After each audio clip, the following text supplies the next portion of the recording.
What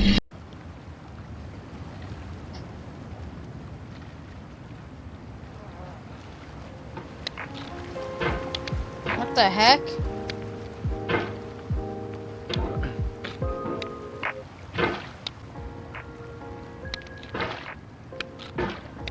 Where do I go?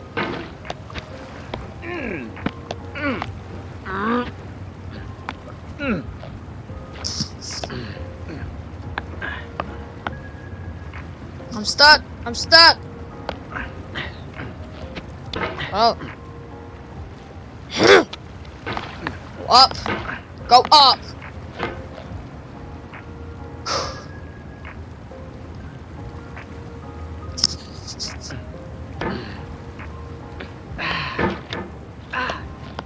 Dude.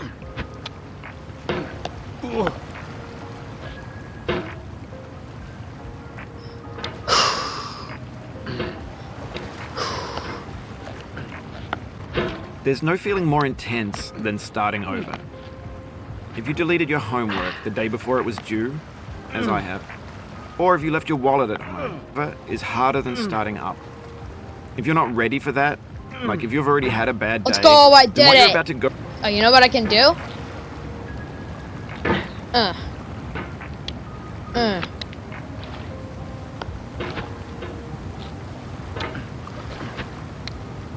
Alright, thanks for coming with me on this What trip. the- Understand if you have to take a break at any point.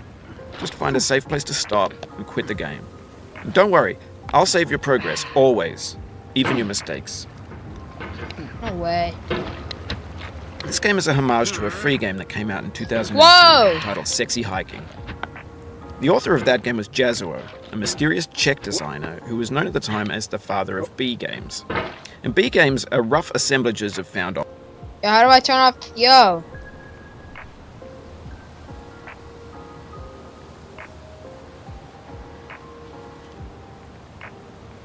They're often too rough and unfriendly to gain much of a following. They're built more for the joy of building them than as polished.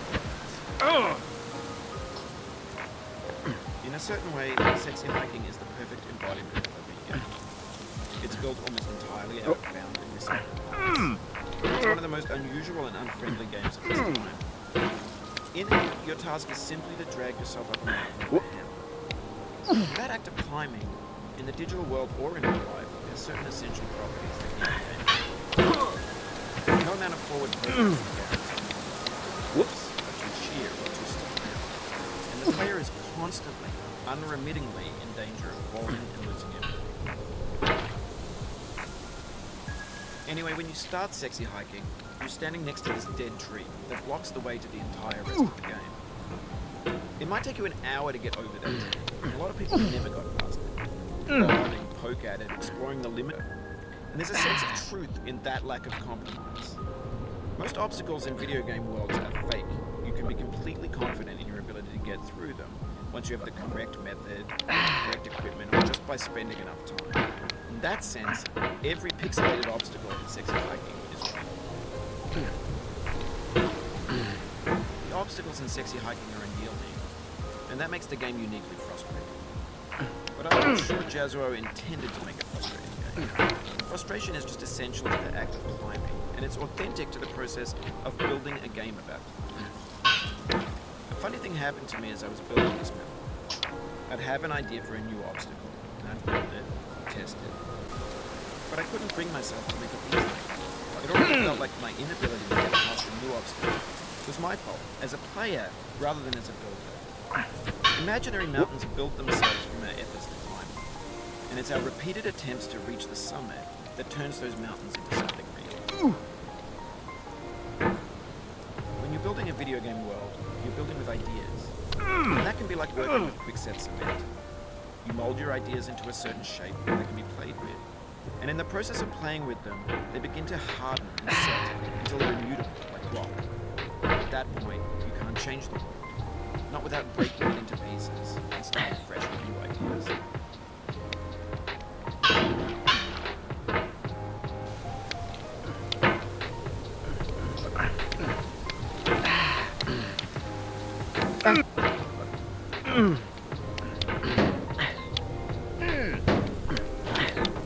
For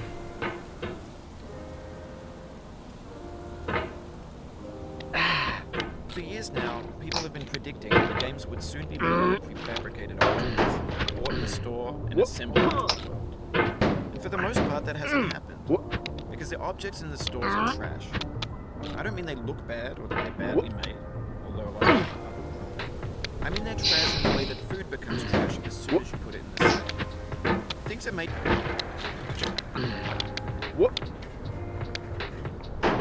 Over time, we've poured more and more refuse into this vast digital landfill that we call the internet.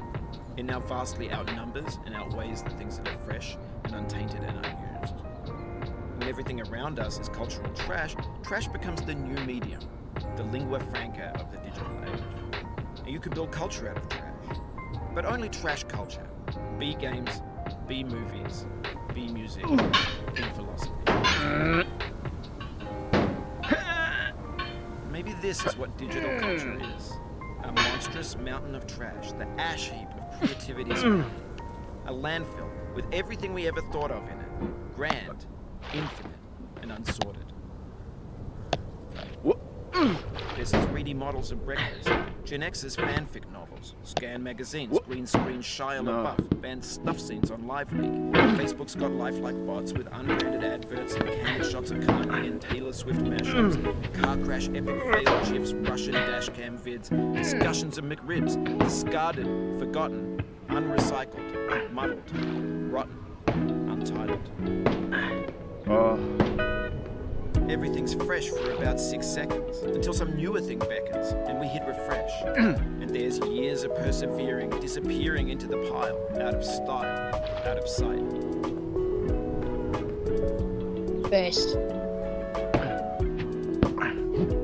In this context, it's tempting to make friendly content that's gentle, that lets you churn through it but not earn it. Why make something demanding if it just gets piled up in the landfill, filed in with bland things?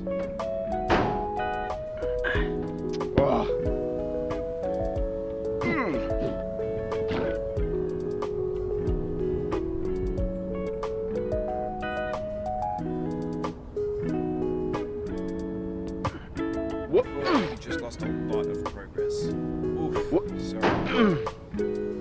What are you sorry for?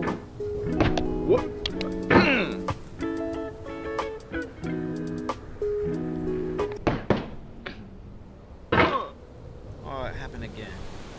Keep on trying. Don't let it get to you.